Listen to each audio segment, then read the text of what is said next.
A key element of the diversions service forward planning is upgrading our meter fleet across the diversions regions.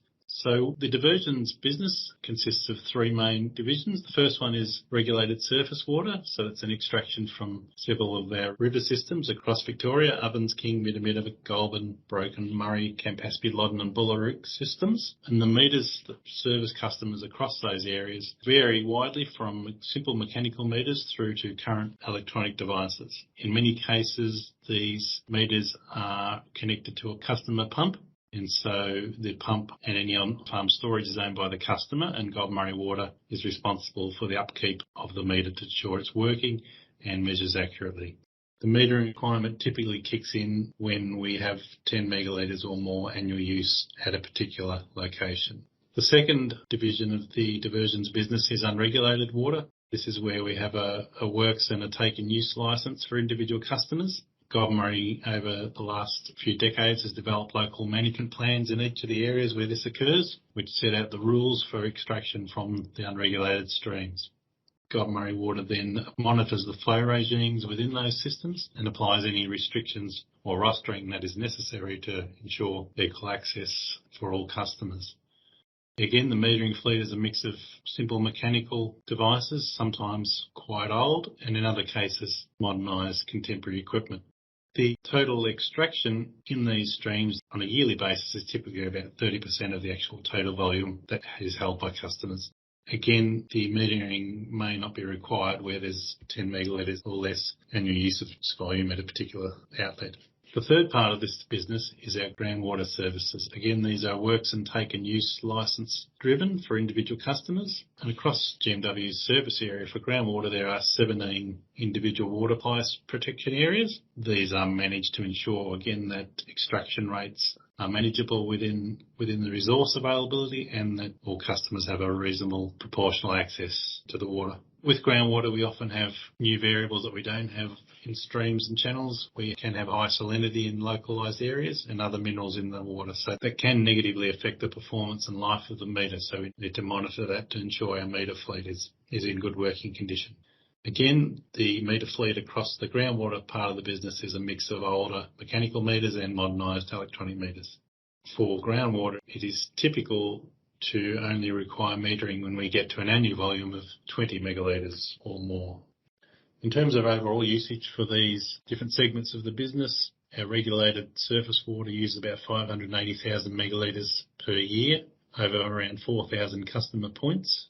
Our unregulated surface water division uses around 31,000 megalitres per year across 3,800 customer service points, and the groundwater segment has an annual use of 120,000 megalitres a year across 2,100 service points. Goulburn Murray Water is required by state government and the relevant departments to have a metering action plan to manage its metering fleet. The most recent metering action plan that Goulburn Murray Water prepared was approved in 2020 and operates to 2025.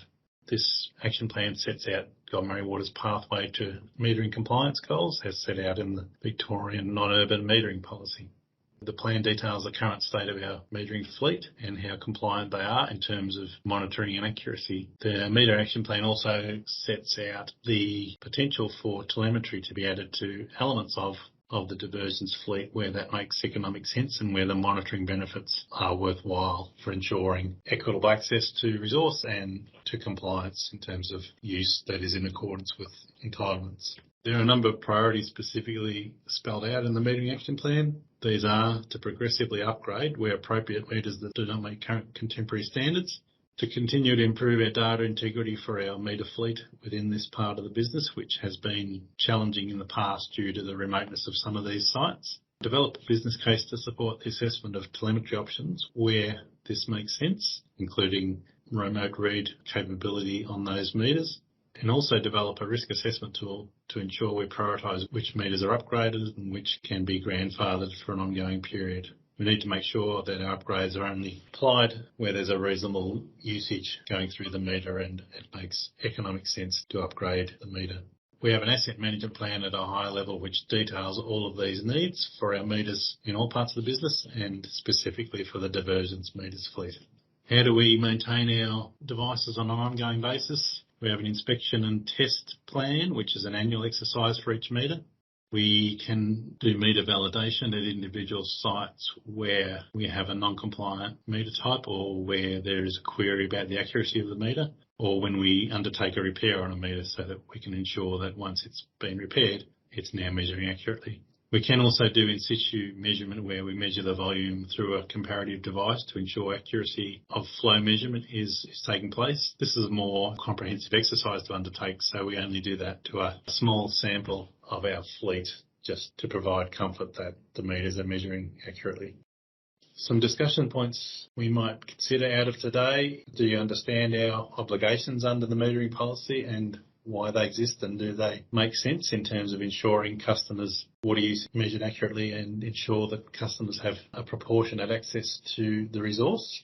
Do you understand the need for telemetry in certain high-use locations, and are you comfortable that this should be applied where there is a need for monitoring of high-use extractions? And do you also understand that the replacement will ultimately form through the capitalisation of a small component of cost moving to the future to continue to ensure that our metering fleet is contemporary and measures accurately and does not fault? Thank you.